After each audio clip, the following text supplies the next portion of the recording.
নতুন এক চুলকানি রোগ আক্রান্ত হয়েছে আমাদের সরকার। রোগটার নাম হইতেছে জুলাই সনদ।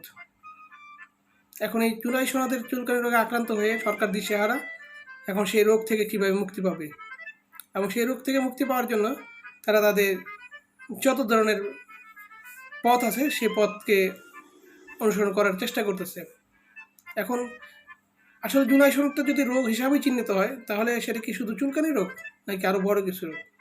কারণ আমাদের নর্মালি গ্যাংগ্রিন হলে কী করি, বা আমাদের ক্যান্সার হলে তো cancel, life cancel, close chapter. আর তার থেকে একটু নিচে আসলে যদি গ্যাংগ্রিন হয় তাহলে কী করি, যেখানে আক্রান্ত হয় সেই জায়গাটাকে কেটে দিই যদি বাঁচতে হয়। আমি যদি জুলাই সনদকে গ্যাংগ্রিন হিসাবে ধরি, তাহলে এই সরকারের ভিতরে যাদের মাথায় এই পোকটা চাপছে যে জুলাই সনদটাকে বাতিল করতে হবে, তারা হচ্ছে দলের গ্যাংগ্রিন।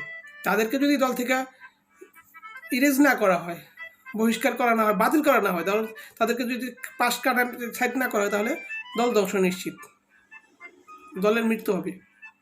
কেমন মৃত্যু হবে? অস্তিত্ব সংকটে পড়ে যাবে। যেমন আওয়ামী লীগ দাবিকৃত অনেক বড় দল হওয়া সত্ত্বেও 3 আগস্ট, 4 আগস্ট, 5 আগস্ট মাঠে তো নামে নেই কেউ। এমন পরবর্তীতে চিফ প্রসিকিউশন তাজুল ইসলাম সাহেব যেদিনকে শেখ হাসিনার মৃত্যুদণ্ড রায় ঘোষণা করলেন, জনসম্মুখীনে আসলো, তখন শেখ হাসিনার প্রীতি লাভার কর্মীর মধ্যে একটা কর্মীও তো নিহত হয়নি আন্দোলন করতে গিয়ে। কত ভালোবাসা, ঠিক না? ভালোবাসায় উজাড়। তো ঠিক এইরকমই হবে। বরং জুলাই সনদ থেকে মুক্তি নয়, জুলাই সনদকে ক্যারি করেই সামনে অগ্রসর হতে হবে। যদি জুলাই সনদকে বাস্তবায়ন করা হয়, তাহলে প্রতি 5 বছর পর পর একটি নির্বাচন হবে। আমরা যেমন প্রতি বছর 2বার ঈদ পালন করি খুব আনন্দের সাথে, উৎসাহ উদ্দীপনা নিয়ে, ঠিক তেমনই প্রতি 5 বছরে একবার আমরা পুরো বাংলাদেশি সবাই উৎসাহ আনন্দ নিয়ে এর ভোটে অংশগ্রহণ করব। কেউ প্রার্থী হয়ে, কেউ প্রতিদ্বন্দ্বিতা হয়ে, আবার কেউ ভোটার হয়ে। কিন্তু আমাদের সবার মধ্যে থাকবে উৎসাহ উদ্দীপনা, একা প্রত্যাশা এবং চাওয়া পাওয়ার একটি হিসাব কিতাব।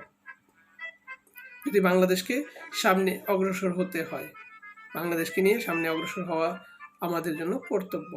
আর যদি কোনোভাবে কোনো সিস্টেমে জুলাই সনদকে বাতিল করার চেষ্টা করা হয়, কিংবা আইন আদালতকে ব্যবহার করে বাতিল করেও দেওয়া হয়, জুলাই সনদ বাতিল হবে এই সরকারের জন্য চরম চরম ভুল সিদ্ধান্ত, এবং তার পরিণতি হবে আর অভ্যুত্থান হবে না, তখন হবে বিপ্লব।